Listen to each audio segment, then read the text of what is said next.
Welcome to Veterans Archives, where we are dedicated to preserving the stories of our nation's heroes. We hope you enjoy this story. Be sure to hit that subscribe button, like and share our videos. Check us out across all social media. Be sure to like and share those pages as well.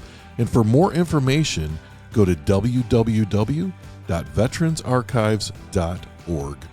Today is Tuesday, May 13th. We're here with Billy Adams, who served in the United States Army. Good morning, Billy. Good morning. It's great to see you this morning. Nice to see you, sir. All right. Now, we're going to start out pretty simple. When and where were you born?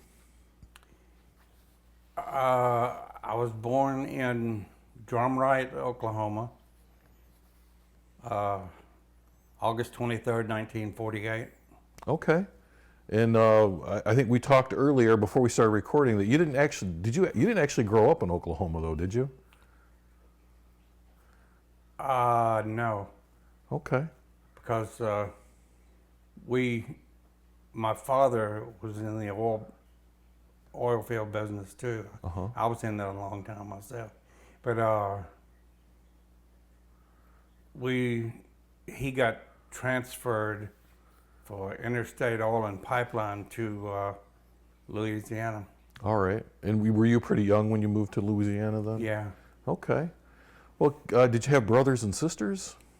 3 brothers and 3 sisters. Oh my gosh. 7 kids. Wow. What was it like growing up in a house with 6 brothers and sisters? Lunacy. Yeah. You have to fight for your meals, did you? Yeah. Yeah. And so were you the oldest, the youngest? Were you in the middle somewhere? I was I got a sister older than me, and then I was the second one Okay. out of 7 kids. So you were the oldest boy then? Yeah. Yeah, okay. All right.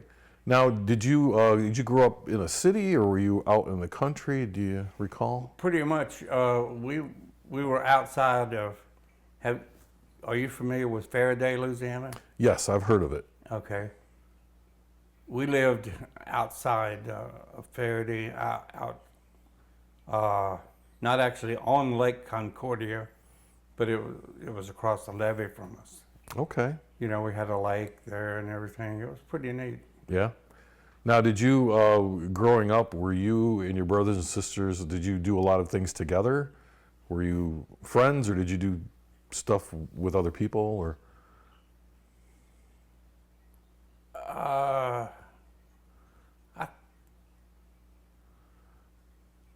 I would say we were, everybody, we seemed to be independent of each other. Okay. Because of school and the kids we played with and all of that kind of stuff, the stuff we did. I mean, you know, girls are going to be different than boys. Yeah. When it comes to that especially. Yeah. Okay.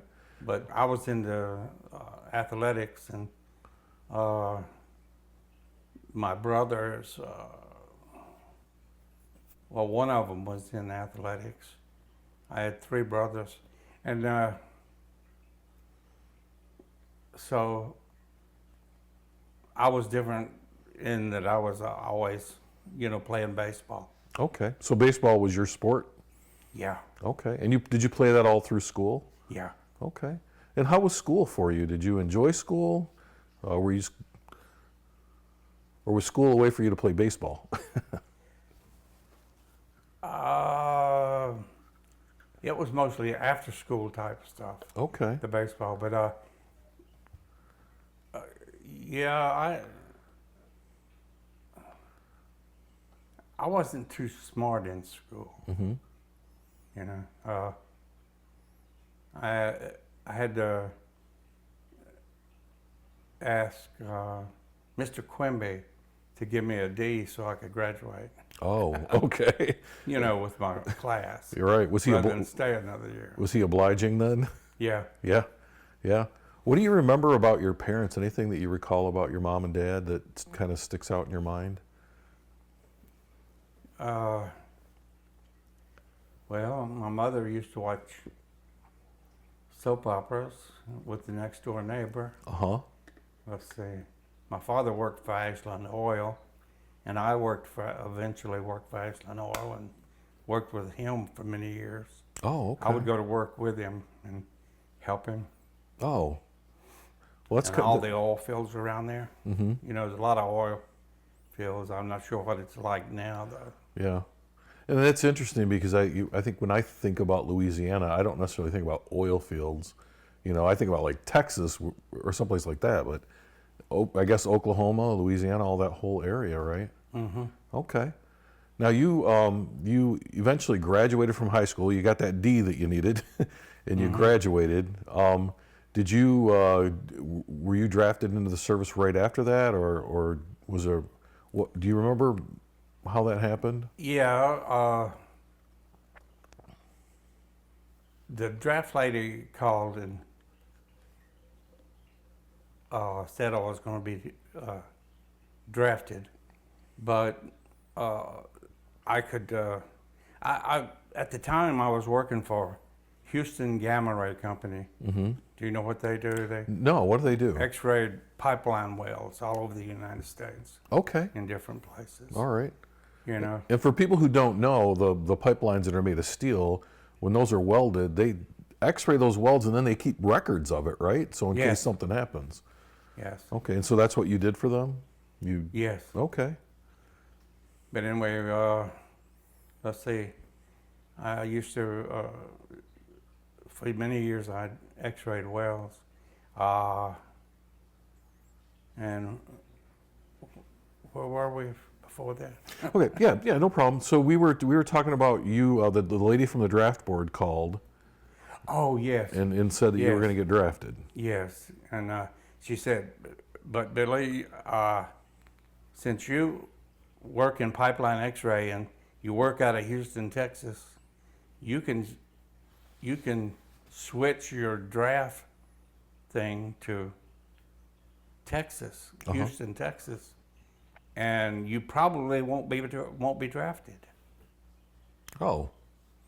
You know, Yeah. because it's a bigger place. Right. You know, little podunk Ferry, Louisiana. Everybody went, right? Everybody Yeah. Okay. So you switched it over to Houston. You're No, I didn't. Oh, you didn't. You stayed. Okay. I stayed. Okay. I felt that, you know, that, what do you call it? You know, I felt I had to do it, Yeah.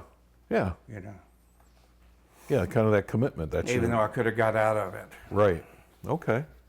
So you ended up. And I wasn't getting along with my wife either. Oh, so you were married at this time. Yeah. Okay. All right. Did you have any children? One son, Uh huh. Jody. Okay. He's grown up now, Yeah. doing well. Well, good. Did he stay in Louisiana then? Your son? He actually moved across. He actually moved across the bridge to Natchez, Mississippi. Okay. So he's lived in Natchez many years. Okay. He's coming to visit here in about a week. Wow, that'll be exciting. Hmm. Wow. So, He's got 3 kids. oh, that'll be busy. So you stayed there, and you eventually got drafted, right? Into the army. Yes. Okay. Yes. And we were talking earlier that you went to basic training at Tigerland, Yeah. which is kind of a historic place for basic training. It was. Yeah. So tell me what you remember about basic training. What was it like when you got there?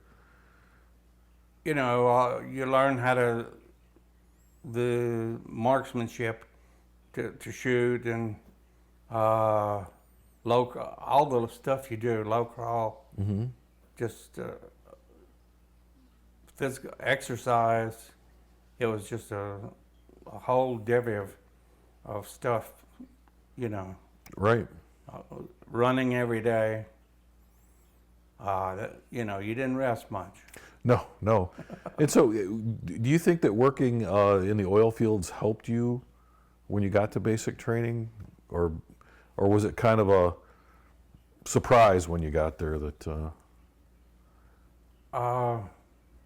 Now working in the oil fields with my father, helping him, that was a good experience for me too. Okay. Because I ended up going to work for Ashland Oil myself, and I knew a lot about the oil field. And All right. Well, let's go back a little bit to basic training then. So you made it through basic training, yes, and then do you remember where you went from there? yes, AIT was because I had worked on the river.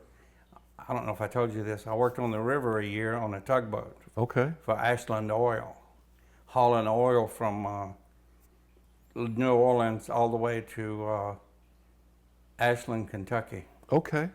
And so, So did that help you pick what job you were going to do in the Army then?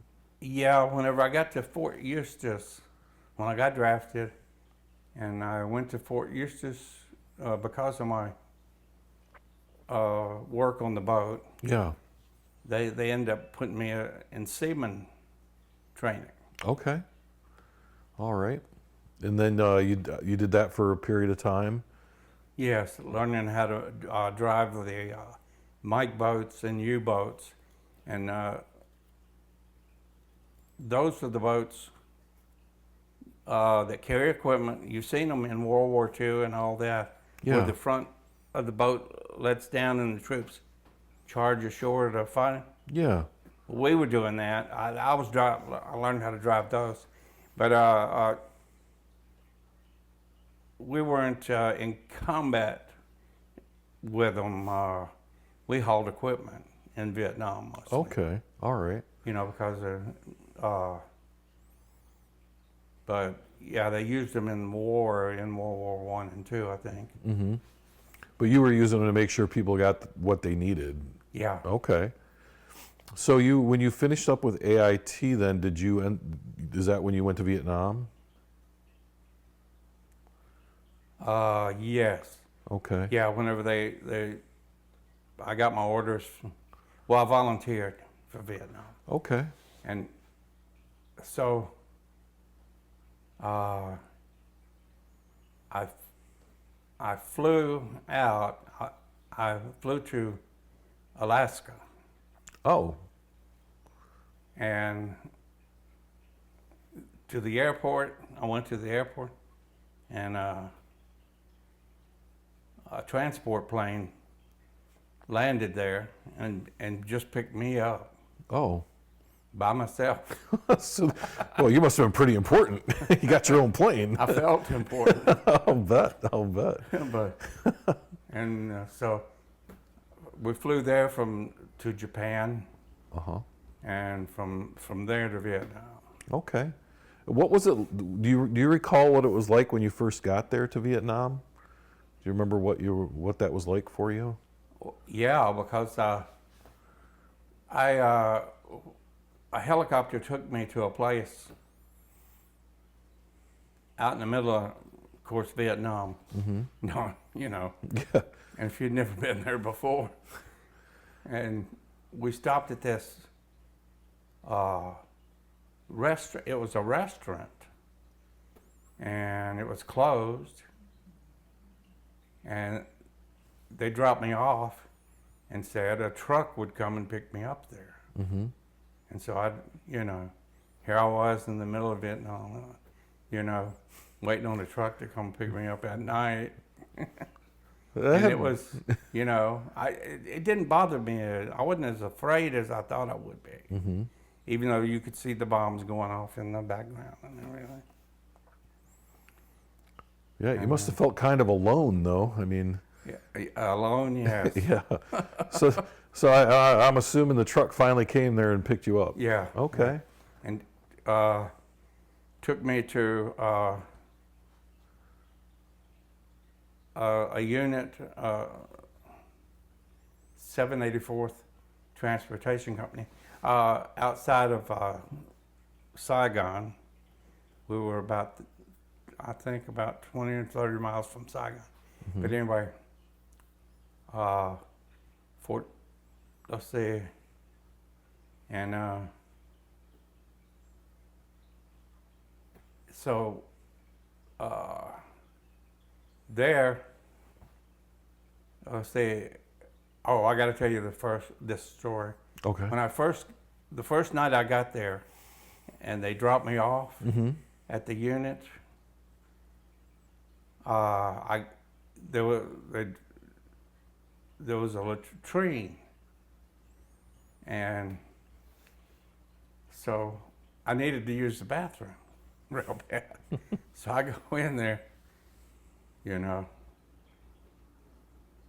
and a rocket landed outside the latrine and blew all the windows out and everything, and blew me off the commode and, across the floor. Yeah. Welcome to And Vietnam. it didn't hurt me. I Yeah. mean, it didn't, I wasn't injured, but I got christened. Yeah. That'll wake you up, won't it? All the windows blew out and everything. Oh my gosh. Yeah. Did you kind of wonder what you were? Had got myself into. Yeah, a little bit. So you got to your unit, and then were you driving boats then at this time?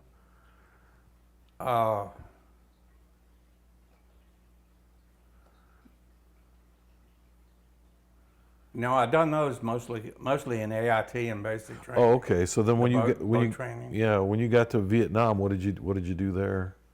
Well, I went in. The first sergeant was there. He was,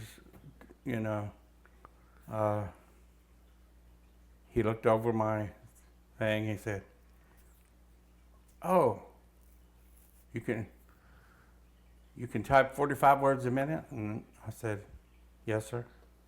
He said, "Well, welcome. You're my new company clerk." So I had it made. Yeah. I was the company clerk there at a post office. Okay. The big post office for used to be General Westmoreland. Yeah. So what was that like? Was that? it was. Sounds like good duty. Yeah, it was good duty. It was just probably safe. We was probably safer there than in the States. Yeah, I wouldn't be In the surprised. streets. Yeah, mail's pretty important. Yeah. Yeah. So So how long were you in Vietnam? little over a year. Okay. Any other stories you want to share about your time there? Any interesting things that happened other than the rocket attack at the latrine? Anything? No attacks or anything like that happened while you were? No, no. We were from then on. We were in a very Like secure? fortified place. Okay. Around there, Yeah. because General Westmoreland was just up the road Yeah. Okay. in Saigon. Okay. So pretty, other than when you first got there, then pretty uneventful tour of duty then. As far as fighting and stuff goes, Yeah. Did you make some friends while you were there? yeah. Okay. You still keep in touch with any of them? No. Oh, No. okay. All right. So you were there for a year, and then did you take R&R at any time during your tour there? Yes. Okay. Yes. I met my first wife in Hawaii Uh-huh. for R&R. That's where most of the guys went, right? Was Hawaii? Mm-hmm. Yeah. How was that for you? Did you enjoy Hawaii? Oh goodness, yes. Oh, good. You ever been there? Yes, I have. I went there for okay. my honeymoon, actually. I got to tell you a story about that. When I went to Hawaii for R&R, I stayed at the tallest hotel on Waikiki Beach. When I went back to Hawaii with my second wife, Uh-huh. it was the shortest hotel on Waikiki Beach. Oh, things change, don't they, Billy? Yeah, I Wow. like telling that story because, it went from a little hotel to a skyscraper hotel. Oh yeah, that's wow. Yep, things definitely do change. So once you finished up your tour, then you flew back home. Mm-hmm. Did you fly through Alaska again, or how'd you get home? Yeah, I went to Alaska. Okay, all right. And then did you from there? Did you go back to Louisiana then? Mm-hmm. Okay, back to Natchez. Yeah. Okay, Natchez. Faraday. Actually, Faraday is where I lived. Okay, all right. Which was across the bridge from Natchez. Yes. And so did you go back to work for the oil company? Yes, Ashland Oil. All right. And were you working with your dad at this time? No. Okay. I got a job for him. Okay. All right. And you were still married then? Yeah. And you were raising your son and working. And so do you recall how long you worked for the oil company? Was it a long time?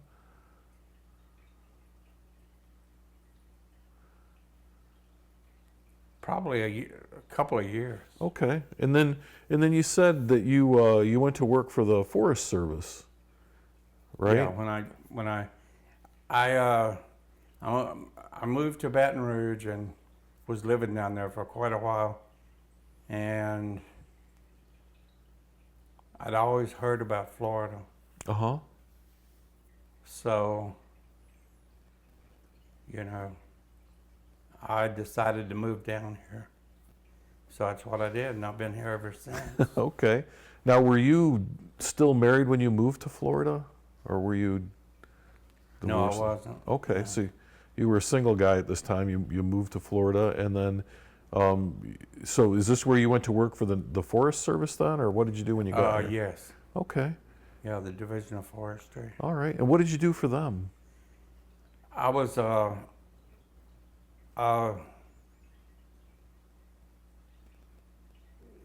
company clerk. Okay. Yeah, company clerk for forestry. Okay. So you processed all the paperwork and all that kind of stuff? Mm-hmm. All right. Any highlights from working there that you want to talk about? Any interesting stories from the Forest Service? It was just the Smokey Bear and all that kind of stuff. Yeah.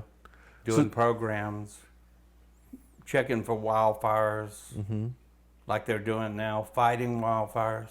Of course, I was working in the office, so I didn't have to actually fight wildfires myself, but Did a lot of coordination for them. Okay, so there's a big controversy. You can answer this question for me. mm-hmm. So some people say Smokey the Bear, and some people say Smokey Bear. Which is it? Is it Smokey the Bear or Smokey Bear? I've always been curious. Or is it just one of those things we'll never know? I always say Smokey Bear Okay. myself. Well, I've always said Smokey Bear. Yeah. Well, and you worked for the Forest Service, so I'll take your word for it on that one. So tell me, how'd you meet Shirley?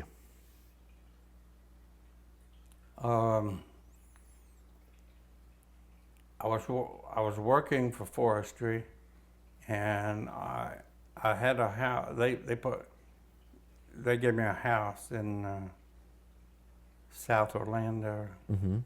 out there south of ET. During that time, I met her, Okay. and she actually moved into the forestry house with me. For a Uh-huh. while. All right. And now, did she have children, or did you guys have children together? We didn't have any together, but Okay. she had children, Eric and Jennifer. Okay. All right. They moved in with you as well? Mm-hmm. Okay. All right. And so you've been married for a few years now, so that must have all worked out for you. Yeah. So what is it? What was it about Shirley? Do you recall what was it about Shirley that that attracted you to her? What was?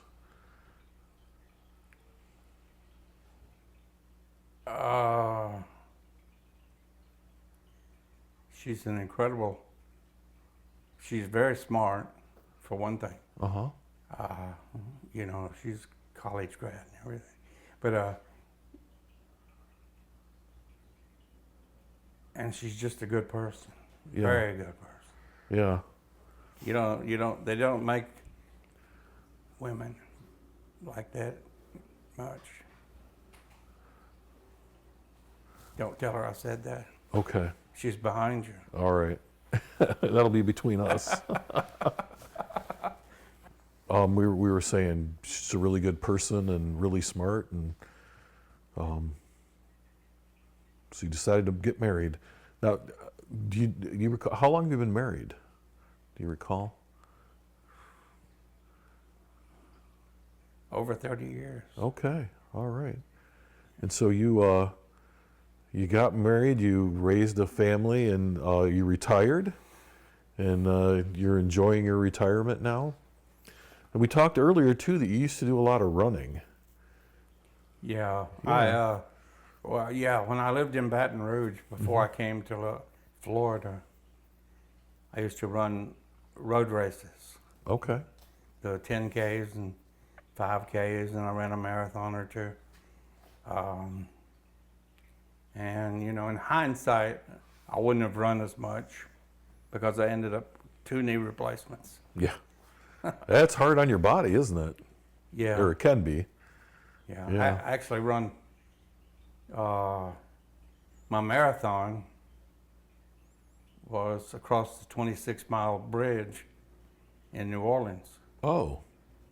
Are you familiar with the bridge? I'm not. Outside of New Orleans? I'm not. Tell me about this. Outside of New Orleans, there's a bridge. It's 26 miles long, and Okay. you know, from the other towns on the other side Yeah. of the bridge, and So that whole marathon is just that bridge, though. yeah, they did a marathon on there once, and I ran it.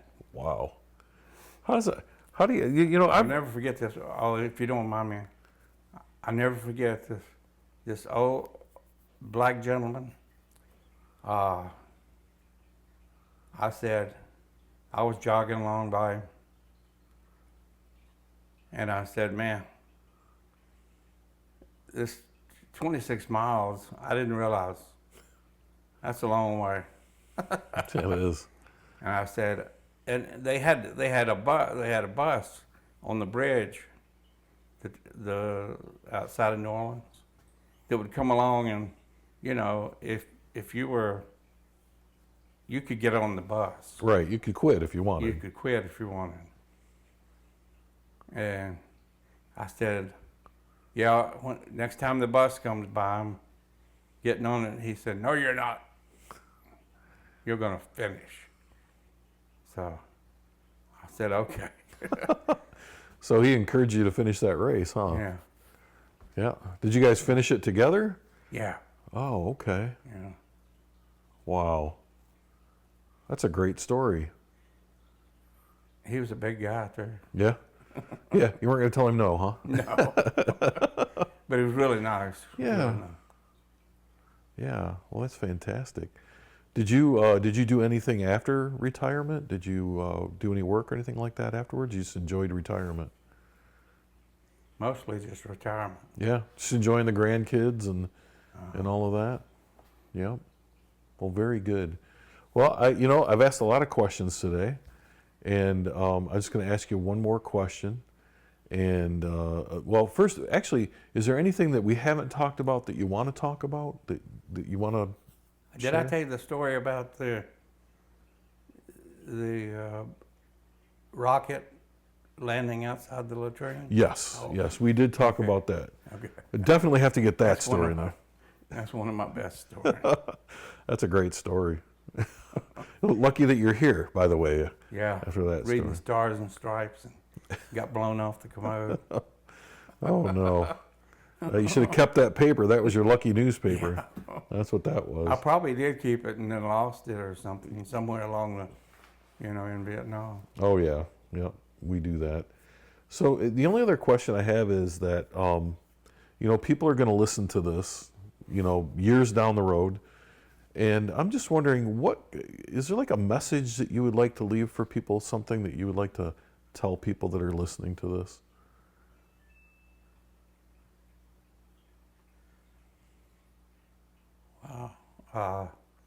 Just